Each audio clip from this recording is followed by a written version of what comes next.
اعوذ باللہ من الشیطان الرجیم بسم اللہ الرحمن الرحیم اللہم صلی علی محمد وآل محمد وعجل فرج آل محمد ولا ندعو۔ تمام مومنین کو جعلی مدد والسلام علیکم ورحمۃ اللہ وبرکاتہ۔ سامعین گرامی قدر، حال ہی میں جیسا کہ آپ جانتے ہیں کہ خمینی صاحب کی برسیوں کے اوپر بڑے یہ مولویوں کی نام نہاد تقاریر وغیرہ شروع ہو چکی ہیں۔ یہ امام خمینی تو یہ تھے، تو امام خمینی تو وہ تھے۔ اب لٹرلی مجھے یہ چیز سمجھ نہیں آتی کہ انہوں نے امام خمینی کی یہ ٹرم کہاں سے نکالی ہے، جبکہ ہمارے ہاں عرف عام میں محدثین کو یا علماء کو امام نہیں کہا جاتا۔ اور میں سب سے پہلے تو ان اصولی مولویوں سے ایک سوال پوچھتا ہوں کہ شیخ کلینی، شیخ صدوق، علامہ مجلسی، یہ کیا علماء نہیں تھے جن کی کتابیں پڑھ کے تمہارے باب مجتہد بنے تھے؟ ان کی برسی کیوں نہیں منائی جاتی؟ پوائنٹ الغرض سامعین گرامی قدر، ان سے کیا شکوہ کرنا، جو اپنے ہیں ہی نہیں، ان سے شکوہ کس بات کا؟ ان سے صرف جنگ ہی ہوتی ہے۔ تو وقت ضائع کیے بغیر ہم آپ کو لے کے چلتے ہیں مولوی چمچا نقلی صاحب کی ویڈیو کی طرف، جو انہوں نے اب نئے سرے سے بکواسات کی ہیں، اور جو مشہور زمانہ ایک محاورہ بھی ہے کہ ایک بار کھایا پیٹ نہیں بھرا۔ تو یہ حضرت تو بار بار کھا چکے ہیں، لیکن ان کا ماشاءاللہ سے نہ بھرنا ہے کبھی نہ کوئی بات ہے۔ اب وقت ضائع کے بغیر چلتے ہیں حضرت کی ویڈیو کی طرف، اور آج پھر ان کی بڑی خوبصورت اور پیار بھرے طریقے سے ہم ٹھکائی آپ کے سامنے پیش کرتے ہیں۔ بسم اللہ۔ ایک ایسی طاقت سامنے آئی جس کو اسلام کی طاقت کہا جاتا ہے، ایک ایسی طاقت سامنے آئی جسے قرآن کی طاقت کہا جائے گا، جسے اہل بیت کی طاقت کہا جائے گا، جسے صحابہ کرام کی طاقت کہا جائے گا۔ وہ ایک ایسی طاقت آیت اللہ خمینی کی صورت میں سامنے آئی۔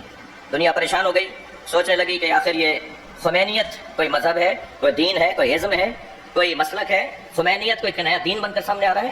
لیکن بہت جلد لوگوں پر یہ روشن ہوتا چلا گیا کہ خمینیت کوئی مذہب یا دین، حتی شیعوں کے درمیان یہ باتیں، یہ سرے چھوڑے گئے، یہ باتیں چھوڑی گئیں کہ یہ شیعہ جو ایک نظریہ ہے، جو ایک رسومات ہیں، جو عادات ہیں، جو طور طریقے ہیں، ان سے ہٹ کر ایک خمینیت کو ایک نئے رنگ کے ساتھ لایا جا رہا ہے، جو شیعوں کے اندر بھی فرقہ بنے گا۔ جبکہ خمینیت نہ کوئی ازم تھا، نہ کوئی نظام تھا، نہ کوئی دین تھا، نہ کوئی مذہب تھا، بلکہ خمینیت اسلام کی عملی تجسیم کو کہا جاتا ہے۔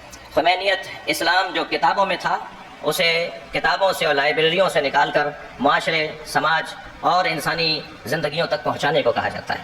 لا حول ولا قوت الا باللہ۔ تو سامعین گرامی قدر، ڈیفینیٹلی آپ نے دیکھ لیا ہوگا کہ مولوی چمچا صاحب اب کس طرف عوام کو لے کے جا رہے ہیں۔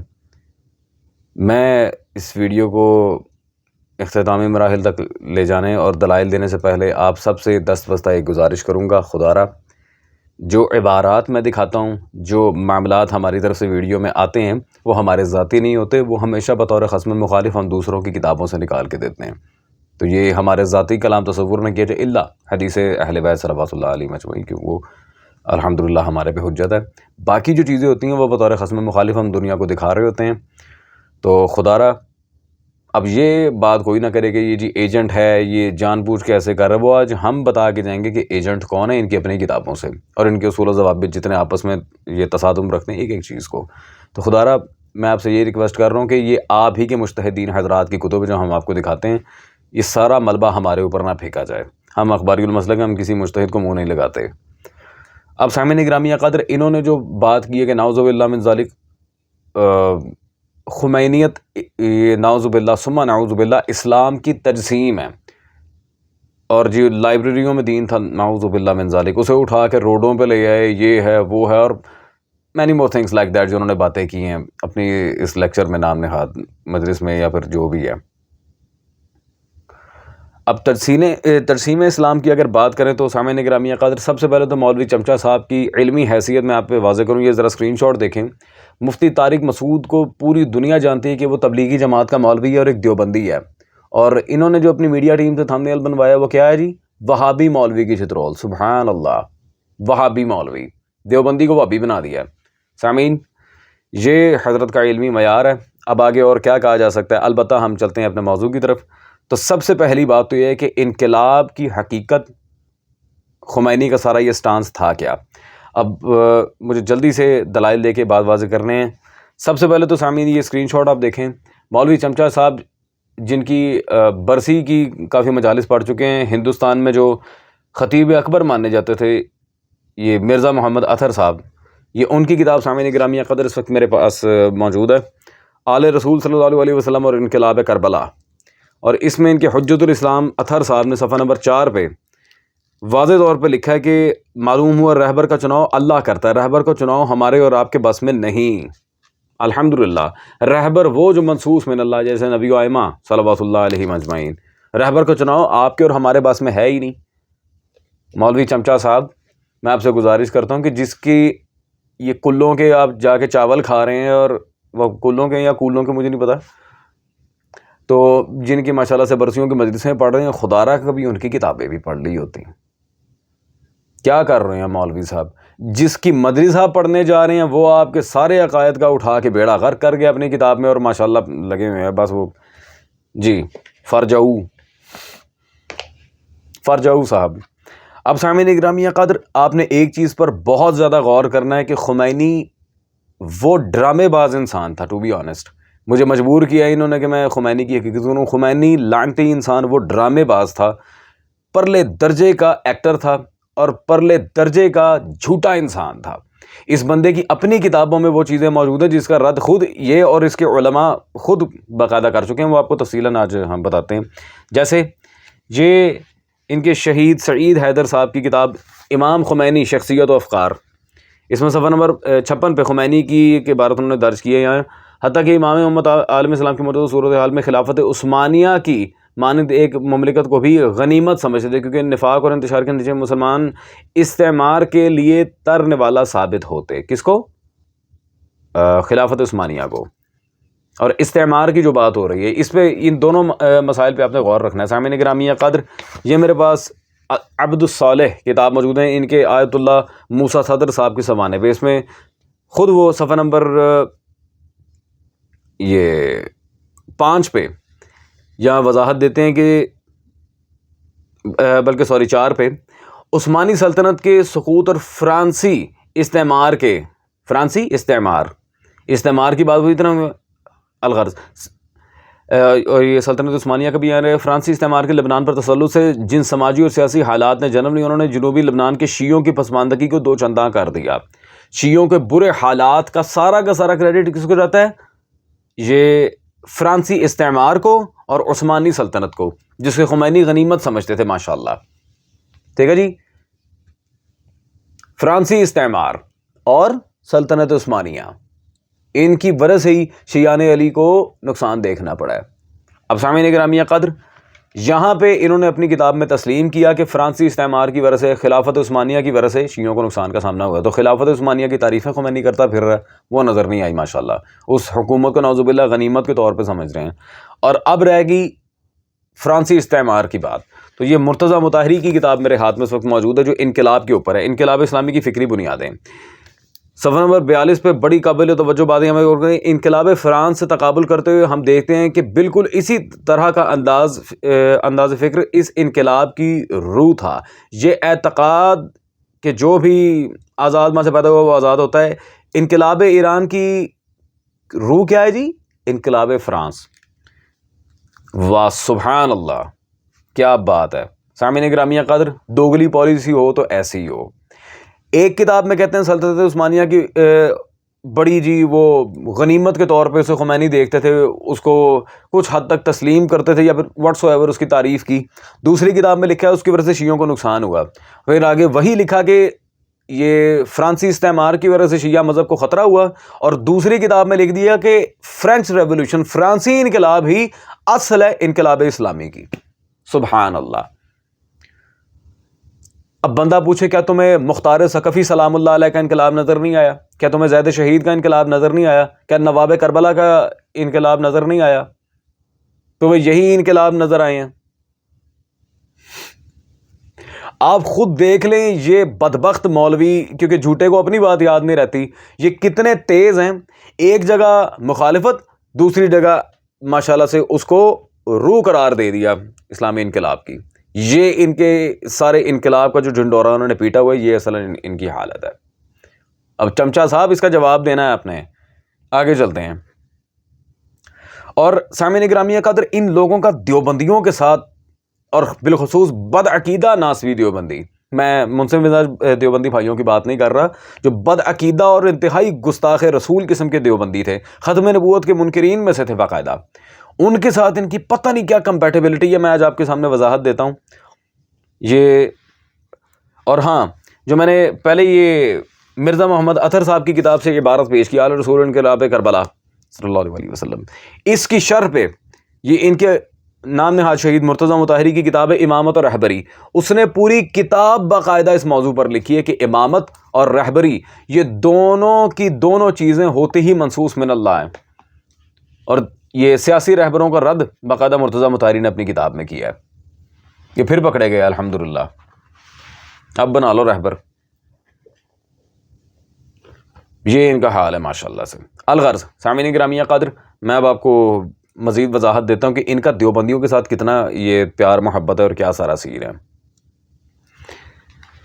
یہ جی سامعین، اس وقت میرے پاس کتاب موجود ہے ایمان، غور طلب بات ہے، ان کے آیت اللہ خامنہئی صاحب کی، صفحہ نمبر 64 پہ اس نے واضح طور پہ کیا لکھا ہے یہاں پہ، آیت اللہ محمد علی، آیت اللہ شوکت علی، آیت اللہ ابوالکلام آزاد وابی، آیت اللہ محمود الحسن، یہ تمام علماء دین مسلمانوں کی جانب سے ہندوستان کی تحریک آزادی کے بڑے رہنما تھے۔ سبحان اللہ، جتنے بھی نواسب ہیں سب کے نام کے ساتھ آیت اللہ لکھوا کے بیٹھے ہیں یہ ماشاءاللہ خامنہئی صاحب اپنی کتاب میں۔ سبحان اللہ، واہ سبحان اللہ، کیا بات ہے۔ یہ ہے جی ان کی محبت اور یہ ہے جی ان کی الفت ناصبیوں سے۔ محمود الحسن دیوبند، سامعین گرامی قدر، میں اس بندے کی کتاب یہ الجہد المقل اگر آپ کے سامنے رکھ دوں، اس نے اللہ تک کی گستاخیاں کی ہوئی ہیں محمود الحسن دیوبند نے۔ الغرض یہ اب یہ جانیں یا ان کے یہ ہم مسلک جانیں کہ یہ کیا معاملہ ہے، اور ذرا اب تھوڑا سا آپ نے اس مسئلے کو سمجھنا ہے کہ یہ بات کہاں جا رہی ہے اور کس طرح جا رہی ہے۔ لٹرلی بڑے لطف کی بات ہے، ان کا میں نے کیوں دیوبندی مسلک کے ساتھ سارا یہ سین فٹ اپ کیا ہے۔ یہ خمینی صاحب کی کتاب ہے اسلامی حکومت اور ولایت فقی، اس میں باب خمینی نے صفحہ نمبر 36 پر بالکل واضح طور پہ یہاں پر لکھا، اسی طرح بعد والے خلفاء نے حکومت بنائی، صدر اسلام سے لے کر زمانہ رسول صلی اللہ علیہ وسلم سے لے کر اس وقت تک انحراف وجود میں نہیں آیا، دین اور سیاست ایک ساتھ رہے، دین اور سیاست ایک ساتھ رہے۔ وہ خلفاء جنہوں نے علی اور آل علی کا حق کھایا تھا ماشاءاللہ سے ان کی یہاں تعریفیں ہو رہی ہیں۔ بس اب یہ درباری ملا اور امریکی اور روسی پٹھو یہ ماشاءاللہ علمی بات ہو رہی ہے، یہ علماء کی خوبصورت ترین زبان ہے ماشاءاللہ سے، ہیں بدوبدی، وہ بدوبدی یاد ہوگا آپ کو۔ خیر، امریکی اور روسی پٹھو پیغمبر اسلام صلی اللہ علیہ وسلم، دیگر انبیاء اور آپ صلی اللہ علیہ وسلم کے خلفاء کو خطا کار ٹھہرائیں یا اپنے آپ کو خطا کار، اپنی حکومت کو ناجائز ٹھہرائیں۔ ٹھیک ہے جی، یہ ان علماء کے بارے میں بات ہو رہی ہے جو خمینی کی مخالفت کرتے تھے۔ الحمدللہ ائمہ اہل بیت کی یہاں کوئی مثال نہیں رہی، اس کے پاس تو خلفاء کے اوپر لے آیا اور معاذ اللہ رسول خدا پہ بھی سیاست کا الزام لگا دیا، اعوذ باللہ تعالی۔ یہ ماشاءاللہ سے حضرت کی ساری سٹوری فٹنگ ہے۔ اور سامعین گرامی قدر، اب آپ خود دیکھ لیں باقاعدہ، اب اس بندے کی دوگلی پالیسی میں آپ کے سامنے رکھوں گا، اور اس نے بھی کیا کہا تھا، امریکی اور روسی پٹھو، رشینز کو اور امریکنز کو اس نے یہاں پہ غلط کہا ہے۔ ٹھیک ہے، ہیں غلط وہ، لیکن ابھی امریکہ سے ہم ان کی محبت بھی دکھاتے ہیں آپ کو۔ یہ کمال کر دیا جی علی انصاری صاحب نے، ایران امریکہ تصادم کتاب کا نام ہے، اور اس میں صفحہ نمبر 14 پہ یہ بہت غور طلب بات ہے، آپ لوگوں نے یہ غور سے دیکھنا ذرا۔ حیران کن امر یہ ہے کہ انقلاب ایران کے بعد سفارتی تعلقات ٹوٹ جانے کے باوجود دونوں ملکوں میں خفیہ، غیر رسمی اور سماجی تعلقات برقرار رہے۔ واہ سبحان اللہ، کیا بات ہے۔ انقلاب ایران کے بعد امریکہ کے ساتھ خفیہ تعلقات ماشاءاللہ سے ان حضرات نے برقرار رکھے ہیں۔ کیا بات ہے، دونوں ممالک نے، ایران نے اور امریکہ نے، پیارے پیارے چھوٹے چھوٹے وہ سیکرٹس ہے، ڈرٹی لٹل سیکرٹس، اپنے خفیہ تعلقات بحال رکھے ہیں۔ سامعین، ایک کتاب میں گالیاں دے رہے ہیں اور دوسری کتاب میں ماشاءاللہ ان کی خود پول کھل گئی ہے، ہاں جی، اپنی منجی ٹھوک گئے ہیں کہ کس طرح انہوں نے خفیہ تعلقات رکھے ہوئے تھے۔ دکھانے کو دلائل بہت سارے، بس ویڈیو کنکلوڈ کروں گا کیونکہ وقت کے دامن میں اتنی وسعت نہیں ہے. اب میں نے انہیں دیوبندیوں سے ریلیٹ کیوں کیا تھا، میں اس کی وضاحت آپ کے سامنے کر دوں. یہ پہلے تو علماء دیوبند کو ماشاءاللہ خود آیت اللہ کہہ چکے ہیں ان کے خامنائی صاحب. بہرحال یہ مطبوعہ ایران میرے پاس اس وقت کتاب موجود ہے، مجموعہ مقالات امام خمینی اور انقلاب اسلامی، صفحہ نمبر 149 پہ. یہاں پہ واضح طور پہ وہ لکھتے ہیں وہ افراد بھی کم نہ تھے جو فروع میں کسی اور مرجع کے مقلد تھے، لیکن یہ کلی و سماجی موقف اور اصول میں امام خمینی کی پیروی کرتے تھے. اصول دین تک میں، توحید و عدل و امامت کے مسائل میں بھی خمینی نے ماشاءاللہ سے اپنی پیروی کروائی ہے. کیا توحید، کیا نبوت، کیا عدل، کیا امامت، کیا قیامت، ہر چیز میں خمینی نے اپنی پیروی کروائی ہے ماشاءاللہ سے. واہ سبحان اللہ. سامعین گرامی قدر، جبکہ دنیا میں جس بابا جی کے سب سے زیادہ مقلد ہیں ان کے ہاں، انکل سیستانی. اب اتنا چلو میں اب اتنا دل پہ پتھر رکھے انکل کہہ تو کین ویسے آنٹی لگا سے، چلو انکل.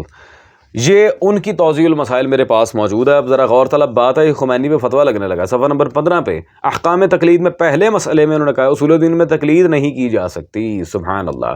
ویسے تو ان کے تمام صاحبان توضیح و کتب استفتاء کا یہی فتویٰ ہے کہ اصول میں تقلید حرام ہے، ہو ہی نہیں سکتی. تو خمینی نے کیوں کروائی؟ سامعین گرامی قدر، ہم پھر ان سے پوچھتے ہیں خمینی نے کیوں کروائی اگر اصول میں تقلید ہی حرام ہے تو؟ اب سیستانی کے فتوے کے مطابق خمینی حرام کا مرتکب ہوا. جو حرام کا مرتکب ہوا وہ عادل ہی نہیں ہوتا، اور آپ کی ضروری شرط ہے کہ عادل کے علاوہ تقلید ہوتی ہی نہیں.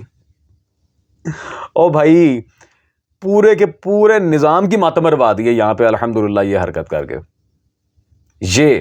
یہ منافقت ہے خمینی کی. سامعین گرامی قدر، اور میں نہیں کہہ رہا بھائی، میں نہیں کہہ رہا، یہ خود تمہارے مجتہدین اور ان کی سیرت پر لکھی گئی کتب کے اندر موجود ہے، میرا تو ایک لفظ نہیں ہے اندر.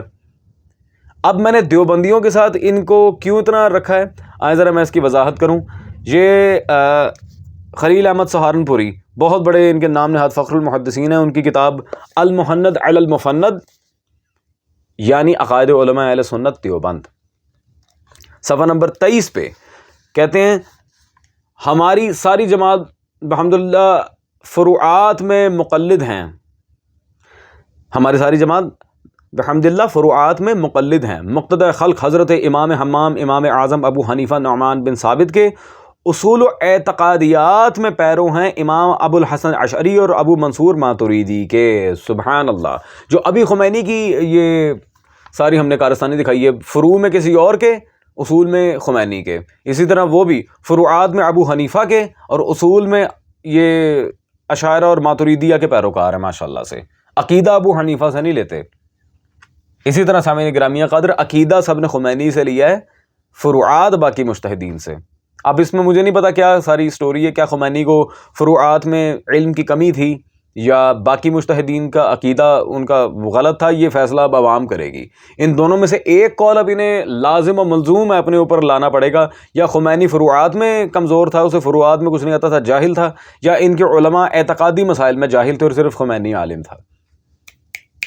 اب یہ وہ ہڈی ان کے گلے میں پھنسا دی الحمدللہ فقیر نے، جیڑی نہ اتے جانی ہے نہ تھلے جانی ہے. اسلام کی ترسیم، اسلام کی تردید ہے خمینیت، اور حسینیت کے مقابلے میں اب خمینیت لے آئے ہو مولوی چمچا نقلی صاحب. خیر سامعین گرامی قدر، لاسٹ چانس علماء نجف کا دکھاتے ہیں بقول حسن نصر اللہ. یہ کتاب میرے پاس اس وقت موجود ہے جی. سید عزیز حمید داؤد آبادی صاحب نے حسن نصر اللہ کی بیانات کو اس میں درج کیا ہے. صفحہ نمبر 40. جو مخالفین تھے خمینی کے علماء نجف میں، وہ کہتے ہیں جی مخالفین امام خمینی کو کمیونسٹ او تیری اور شہید باقر صدر کو سنی کہتے تھے. سبحان اللہ. سامعین گرامی قدر، بات یہاں واضح نہیں ہوگی. مخالفین خمینی کو کمیونسٹ کہتے تھے، بے مذہب بے دین کہتے تھے، اور یہ اور شیعہ علماء نجف کی بات ہو رہی ہے یہاں پہ. اور ماشاءاللہ سے یہ حضرت کہہ رہے ہیں اسلام کی تجسیم ہے خمینیت. لا حول ولا قوت الا باللہ. نعوذ باللہ. اگر اصل جملہ آ جائے تو اسلام کے قوانین کی تذلیل ہے خمینیت، اور اسلام کی حقیقی حیات و تجسیم ہے حسینیت. کیا خوب کلام ہے. دین است حسین دین پناہ است حسین، حقا کے بنا لا الہ است حسین، خواجہ اجمیر زندہ باد۔ تو سامعین گرامی قدر، مجھے نہیں لگتا کہ مجھے ایک لفظ بھی آگے کہنے کی ضرورت ہے۔ اب کتابیں ان کی، لکھنے والے ان کے اکابرین، سیرت نگار ان کے، نام نہاد شہداء ان کے، پوچھیں بھی انہی سے جا کے۔ میرے سے اب کوئی سوال اس مسئلے میں کر ہی نہیں سکتا، کیونکہ ساری کتابیں انہی کے گھر کی ہیں الحمدللہ۔ اور اگر کسی کو زیادہ شوق چڑھا تو حسن نصر اللہ پہ فتویٰ لگائے۔ That's all.